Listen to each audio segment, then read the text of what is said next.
Toda vida puede ser una historia, aunque algunas vidas son historias extraordinarias.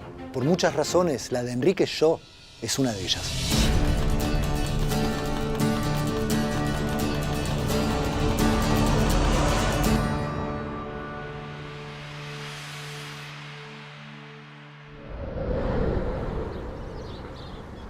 Enrique nació en París en 1921, pero creció aquí, en este entorno, cerca del Plaza Hotel que construyó su abuelo materno. Su mamá, Sara, murió cuando él tenía apenas 4 años. Pero antes de morir, pidió un último deseo, que Alejandro, su padre, le diera una educación en la fe católica. Y Enrique la abrazó desde el primer momento. Tal vez esa fue la primera señal.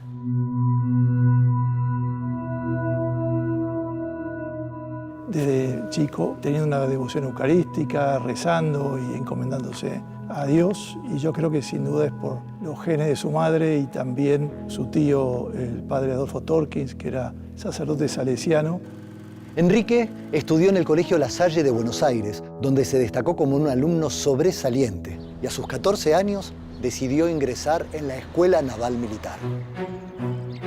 A su padre no le gustaba la idea de una carrera militar. Quería que su hijo se preparara para dirigir las empresas familiares. Pero Enrique tenía un objetivo. Quería fortalecer su carácter para cumplir una misión que intuía, aunque todavía no la tenía muy clara. Y sentía que esa experiencia podía ayudarlo. En los cursos era un tipo destacadísimo, 2 o 3 años menos que los demás, y rápidamente lo superaba, era un tipo distinto. Enrique amaba leer. Y un día, en el verano de 1939, casi por casualidad, se cruzó con un libro que le cambiaría la vida. Un libro que hablaba sobre el rol y las responsabilidades del hombre cristiano. Todos los santos se adelantan a los tiempos. Y creo que la doctrina social de la Iglesia iluminó a Enrique Sho, el siervo de Dios, para plasmar su trabajo también como un compromiso social y de desarrollo y dignidad para todos.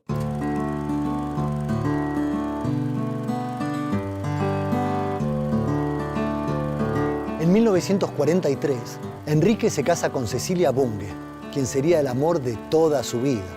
Y en 1945, habiendo hecho un notable recorrido en la fuerza, pide su baja y se aboca a lo que su fe le estaba señalando: llevar el Evangelio a donde fuese necesario.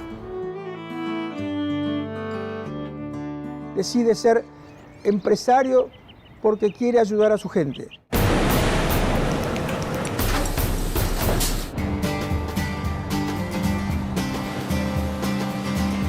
Entre estas mismas paredes y bajo este mismo techo, Enrique se pone un overol y aprende el oficio de la cristalería, como un trabajador más. Pero no era un trabajador más. Estaba capacitado para ponerse al frente de la empresa y llevarla hacia un lugar mejor. Y así, paso a paso, escala posiciones y por mérito propio llega al cargo de gerente general. Un gerente singular que es muy exitoso en su gestión, pero que está siempre al lado de los trabajadores. Yo trabajé de muy joven en Cristalería Rigolo, entré a los 16 años. Cuando nos conocimos a nivel personal, vinculados también por una línea espiritual, pudimos discutir muchas veces. Pero él a su vez tenía un gran deseo de decir: la empresa tiene que ser una comunidad de personas. Él tenía una visión que dicen que es propia de los marinos. Se puede decir que en un barco todos navegan juntos, todos tienen que remar juntos. En los 16 años que él trabajó en Rigoló, impuso pautas de trabajo, vínculos relacionales en la empresa que fueron diferenciales. Enrique mismo promovía y era muy consciente que la innovación de la empresa muchas veces venía desde abajo, desde las mismas personas que estaban en el día a día de la fábrica, del proceso, de la máquina. Responsabilidad social empresaria, un término que se empezó a utilizar hace poco tiempo, ya era algo que estaba muy impregnado en su estilo de liderazgo. Enrique sentía que la empresa era una comunidad de vida, en la que todas las personas son importantes. Conocía a todos sus colaboradores, casi 4.000, y sabía escucharlos. Él dejaba la comodidad de su oficina para ir a los hornos, para ir a las plantas, sabía de su vida, de su familia, de los problemas que tenía, los escuchaba. Que un empleado esté feliz, para Enrique significaba, más allá de su rol como empresario, como su rol como cristiano, él se sentía realizado. Muchas veces se dice que era un místico de traje y corbata dirigiendo una empresa. Enrique fue un empresario que inspiró e incomodó, pero no fue solo eso. También fue un gran hombre de familia, un pensador, un motor imparable que ayudó a poner en marcha la Universidad Católica Argentina, una enorme cantidad de emprendimientos sociales y hasta fue uno de los fundadores de ACTE, la Asociación Cristiana de Dirigentes de Empresa, de la que además fue su primer presidente. Él fue el que logró que gran parte, sobre todo del mundo empresario, entendiera la importancia de desarrollar nuevos dirigentes de excelencia, pero que tengan una perspectiva y una dimensión cristiana y humana del sector privado. Un hombre que tenía 1000 ocupaciones y era capaz de ocuparse del problema de un obrero o de una cuestión concreta de la iglesia. Impulsó lo que fue en ese momento el decreto ley de asignaciones familiares. Sí, increíblemente fue un empresario. Y hasta estuvo preso por defender a la iglesia de los ataques del gobierno de entonces.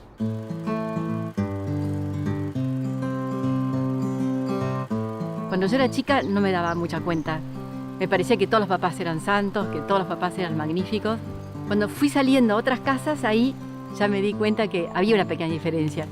Porque vi a otros papás con mal humor o enojados. Cuando él llegaba, la casa cambiaba. Porque entraba silbando y era como que traía una alegría. Su mujer, sus adorados 9 hijos, todos los que lo conocían, sintieron que el mundo se venía abajo cuando supieron que a Enrique se le había diagnosticado una terrible enfermedad. Él tuvo esta enfermedad, que fue un melanoma, muy joven.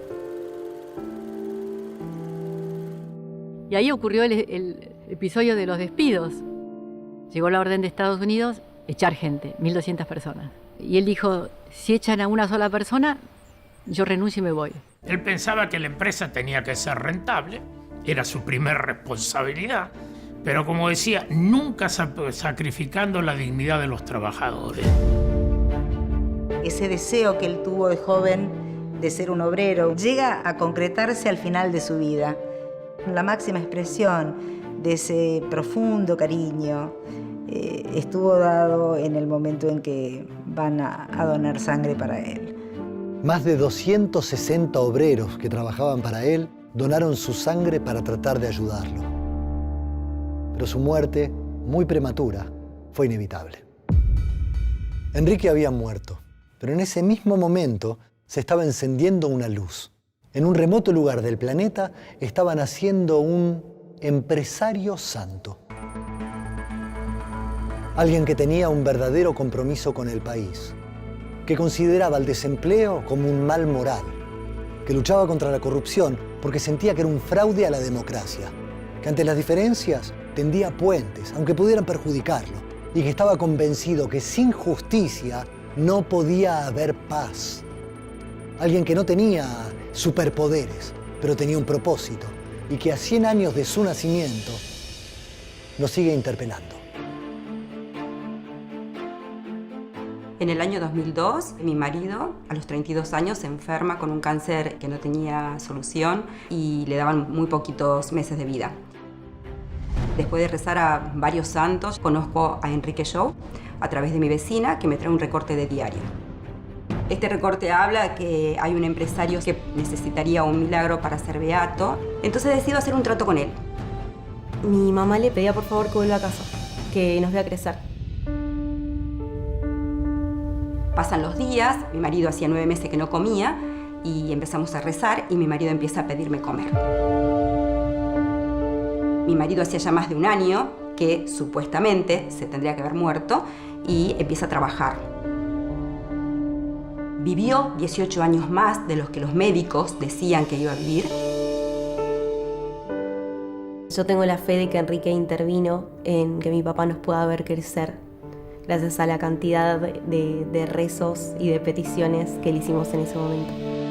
Cuando la Iglesia pide un milagro, es como algo que trascienda lo meramente humano, donde no haya equivocación y el Santo Padre pueda decretar la canonización de esa persona, y ahí, sin lugar a dudas, comienza una causa con la fama de santidad.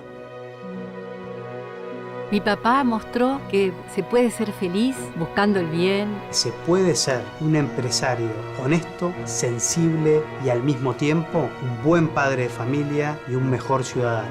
El estilo de liderazgo de él estaba cimentado en valores humanos. Una vida ejemplar. Y que impactó muy positivamente sobre toda la gente que lo conoció.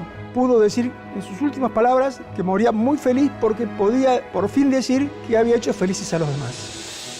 Como dicen las Escrituras, todos estamos llamados a ser santos. Claramente, Enrique escuchó.